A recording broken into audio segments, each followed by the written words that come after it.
Fleetwood Jourdain Theater is getting ready to open the world premiere of the Baldwin Giovanni Experience, an original theatrical production exploring the ideology and artistry of literary giants James Baldwin and Nikki Giovanni. And joining us now are the creative minds behind the project, Tim Rose and Bria Walker-Rhoze. Tim and Bria, welcome to the show. Good afternoon. Hey there. Hello. Thank you. Tim, before we start talking about specifically the Baldwin Giovanni Experience, can you remind our listeners about the history and mission of Fleetwood Jourdain? Absolutely. Back in 1979, Northwestern University graduate Gloria Von Clooney created the Foster Community Theater, which was located in the 5th Ward of the Evanston community. From there, it became the Fleetwood Jourdain Theater, became a theater located now at the Noyes Cultural Arts Center. And we make it our purpose to share Black experiences through plays and through special events like Kwanzaa and Martin Luther King Day celebration and Juneteenth as well. But we are a theater that embraces the talents of all designers and actors and writers and trying to give them a format, no matter what their background is, but they're all welcome. And that's where we stand, and we're going to stand on that. And we're glad that you're standing on that, too. Tim, I believe you joined us a couple of years ago. Has it already been a couple of years ago? When you were... It's been a couple of years. Yeah, when you were workshopping the Baldwin Giovanni Experience. What has the process been like? And I guess for both of you, both of you, sorry, go. Yeah. No, and Bria, please, jump right on in. We're located in 2 different places so people know we're not sitting side by side. Right.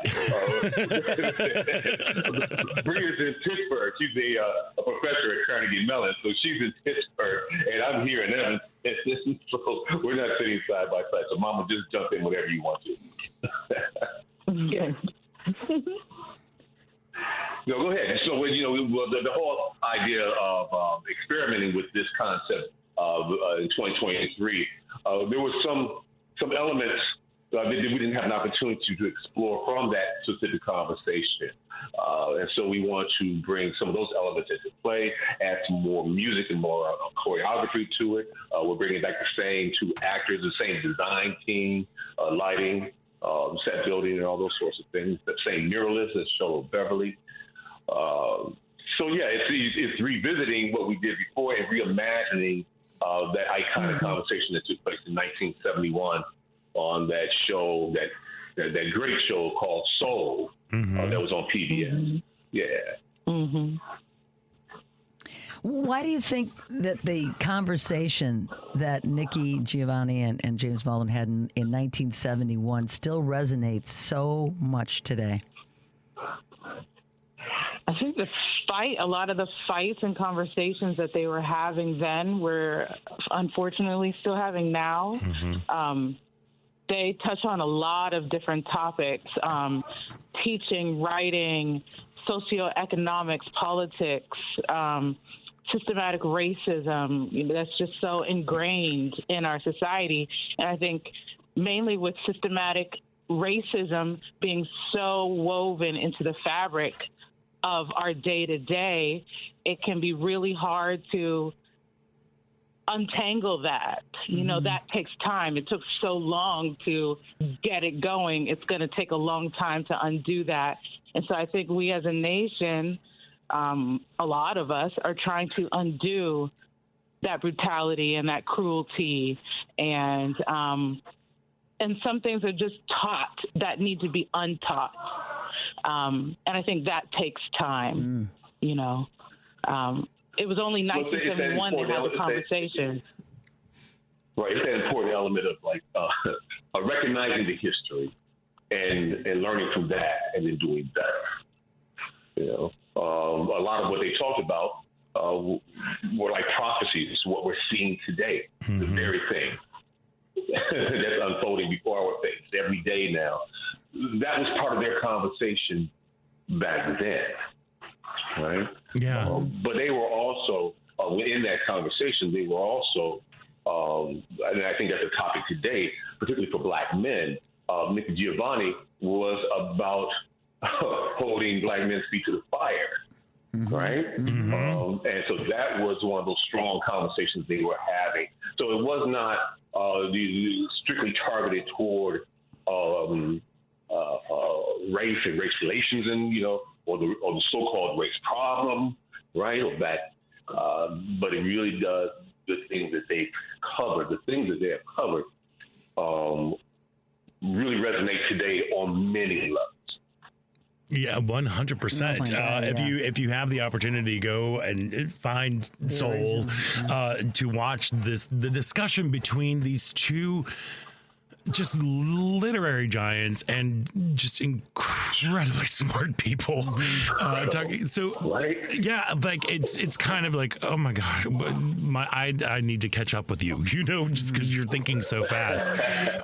So absolutely, yes. So Bria, what have been some of the challenges of taking something that is so cerebral and so, I don't want to say esoteric, because the things that those two giants are talking about, as we have discussed, is very real and very present. It was present in the 70s. It's still present now. What's going on? What have been your challenges of taking something that is just such so big and turning it into a theatrical experience, because it's basically a discussion between two people? Yeah, and I think as creatives for both Tim and I, it's taking what they say, and then what are we inspired by? Yeah, and and kind of reframing it and not looking at it as challenges, but opportunities to theatricalize thoughts and ideas and words that they've said. And so idea they may be riffing on and talking about, what does that mean within choreography? What does that mean within sound? What does that mean? They talk about a topic, and then what if we expand on that and are inspired by other interviews that they've had? So it's been an inspiration to be able to take it and see how can it be embodied, how can it be alive in front of us. Is there one line or moment that personally moves you every time you hear it? It changes every time you do it. It changes. Yeah. It really does. I mean, he certainly evokes that line of "I am not your Negro," right? So that's in there, right? And everybody knows that, right? That's on that's at the top 10 of what do you remember about Baldwin? What did he say? But each time we do this in rehearsal, and we're now in tech for the show, and every time Bria and I get to go in and look at the script a little bit more, and I hope to enhance it even more, you find new things to just make you feel like you're really doing something as a writer. Yeah. And using them as the inspiration. The inspiration of Baldwin and Giovanni, like he says. And the more that you get into each of them, now that I've had opportunities to really delve myself into Baldwin and Giovanni, your excitement about it is how I am too. How about you, Bria? Have there been moments that have been discoveries for you in terms of whoa, that hit hard?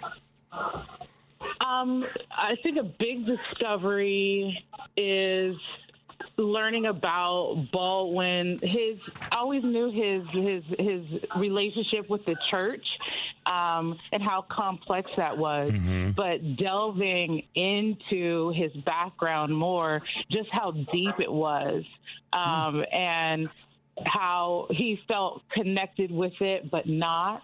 That always resonated with me. And a new thing, delving into the script, is learning about Nikki Giovanni's background with the church as well. So both of them, their relationships. Yeah. And two different experiences, right? Different experiences. Baldwin's experience in the church wasn't very pleasant. You know, he was a boy preacher, and then he was thought to go into the ministry as his stepfather was, his abusive stepfather, actually, right? And Nikki Giovanni back in Knoxville, Tennessee, would go to church with her grandmother and her grandfather, and it was a place of joy for her growing up. Two different experiences in the church, and we do explore that in this piece. If Giovanni and Baldwin could see this production today, what do you think they'd think or say? I think they think it was pretty cool. Yes, I'm sure. Yeah. I think they, you know, it's their words and their lives in this conversation reimagined. I think they would really dig it. I think they would love to see how we correlate what they said with today. I think they would like it. I'm sure they would. It's a great question because I have thought of that often, and you know, and I hope that what we've done is something that they would approve of, right? I'm guessing they would. They were both, yeah. I mean, you know, they were both very honest people, and of course, either Baldwin was probably better known for being an essayist than he was a novelist, right? Yeah. And so his critique of works, and those works generally of other black literary giants, right? Richard Wright, you know, Langston Hughes. So it would be interesting to sit down and say, hey, what did you think of this piece? Right?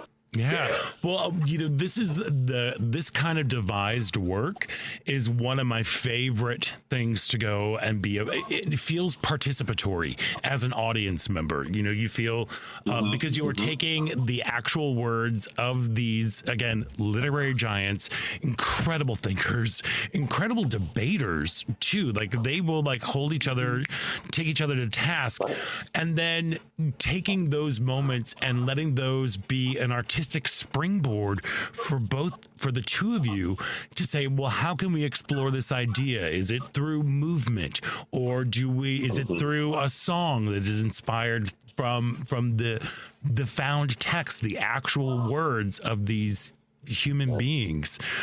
There's something so for me as an artist, as an audience member, as a creative person, that I love the idea of everything just kind of cracking open based on these nuggets of truth that are coming out of these folks' brains. Yeah. You have hit the nail on the head, my friend. Yeah. And it's been a privilege. It's been a privilege and an honor. And I can never emphasize enough how wonderful it is to work with your partner. You know? You can never take that for granted because those moments can be taken away from you at any moment. And so, married for 3 years now. Congratulations. Thank you. September the 10th of this year. So being able to collaborate with my wife on this has just been really a miracle. You're very lucky, both of you. We are very blessed. It's been wonderful, you know, throwing things together and playing with things and like riffing off stuff. It's been great. Yeah. Well, I mean, that's like what? That's well. I'm sorry. Go ahead. No, I was going to say it's almost like writing as one. Yeah. You know, the process is really. I don't know if it's unique or not because I really haven't had conversation with other couples who have collaborated this way. But the script is always developing as if we are writing as one, although she's writing on her side and I'm writing on my side. And it all just sort of Thank God for modern technology. Right? Well, and that's for real. 100%. And that's also one of the cool things about you know, the artistic spirit. You know, as we grow older, we lose the ability to play And that is what it feels like the Baldwin Giovanni experience has been born out of, a true sense of play, exploring these very big themes and topics, and how wonderful to have that gift to be able to do that with your partner, and to have an incredible artistic collaborators with you, with your two actors who are going through this. Bria, I can't believe, are you going to be out of town for tech? I mean, that's what modern technology. Zoom. Okay, she'll There be we go. there. No, She'll be there. Yeah, we had the camera set up in the theater. We had the camera set up in the theater, so she's in rehearsal with us, even though she's not in space. Amazing. Beauty of modern technology, as you said earlier. Right. Indeed. So And you're absolutely right. This is the theater of, you have different genres, right? We get that, drama, comedy. It's like the theater of what if. Mm-hmm. What if? Right. Right? And that magical what if is what's happening on stage with this piece with Sean Blake, who's doing the James Baldwin, and Rachel Blake, who's doing Nikki Giovanni. Just two wonderful artists in their own right. Sean just finished The Color Purple at the Midland Theater, as a matter of fact. And Rachel is just a worldwide traveler. She's an entrepreneur as well as an actor. So we're very fortunate to have the great design team. David Goodman Edberg is our lighting designer, and Rick Sims is our sound designer, and Ethan Courtney, the original composer of the music that we started back in 2023, and has been brought over to this world premiere. I love it. Look, I had the opportunity to work with Sean Blake years ago, and what an incredible guy. Just an incredible, a great guy and a great artist. A quick question. I see that Nikki passed away last year. Did you have a chance to collaborate with her much? No. I know, December 9th of 2024, she passed away, and it was our dream, obviously, because Baldwin passed away some time ago, right? Like 87 or something.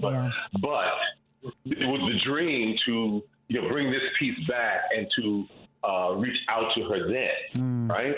Yeah. This is a lesson in don't delay. Yeah, that's true. Right? If something hits you, do it. Do it now. 100%. Words to live by. So Bria, when folks come to see the Baldwin Giovanni experience presented by Fleetwood Jourdain, what do you hope they leave with? Oh, what do I hope they leave with? I laughed because we said that's gonna be one of the questions you watched. We did. I mean, first of all, right? We want folks to have a good time. Have a good time. They're going to have a good time. We also have wonderful music in the show as well. I also would love folks to learn something about each of them, maybe that they didn't know before. We had during tech, we had a wonderful moment where our sound designer commented on, I didn't know this piece of information about him until I saw the show. Like, that's, to me, a gift and really interesting, because their lives, their work and their lives need to resonate forever. So I hope people learn even more about them, that they are entertained, and that their minds might be open to something new. Yeah. That's it for me. Yeah. Well, let me tell you, it sounds like, to riff on what Tim was saying earlier, it sounds like the great what if, that when you go to, hopefully, and you will learn a little bit about the actual experiences in their lives and their work, but taking away, like, what if we did things differently? What if we, having that as a launching point. I can't think of a better way for resistance. Yeah. I can't think of a better way to refill the well, because we all need to make sure that we're taking time and being entertained and being enjoying things, but also being inspired by words that happened 50 years ago that are still so relevant today. Yeah. Right. And I think maybe the most important one coming from Baldwin is that sum all that up, is that our only obligation going through life is love. Mm-hmm. Right? Amen to that. Amen to that. That's what you owe, and that's what you owe. Well, So look, true. like again, like I said, if you want to find inspiration for resistance, for resetting, refilling the well, make sure you check out the Baldwin Giovanni Experience. It is the world premiere presented by Fleetwood Jourdain Theater. It opens on November 2nd and runs through the 16th at the Noise Cultural Arts Center in Evanston. For tickets and for and information about the project and about the amazing work that Fleetwood Jourdain does, go to fjtheater.com, and that's theater spelled with an R-E because they're fancy that way. Tim Rose and Bria Walker-Rhoze break all the legs as you are going through tech and getting towards opening. And thank you for putting this work out there. It is something that I think the world needs right now. It is our pleasure. And thank you for the opportunity to share our story. Thank you both very much. We're looking forward. Thank you. Thank you. Break legs and happy legs. opening.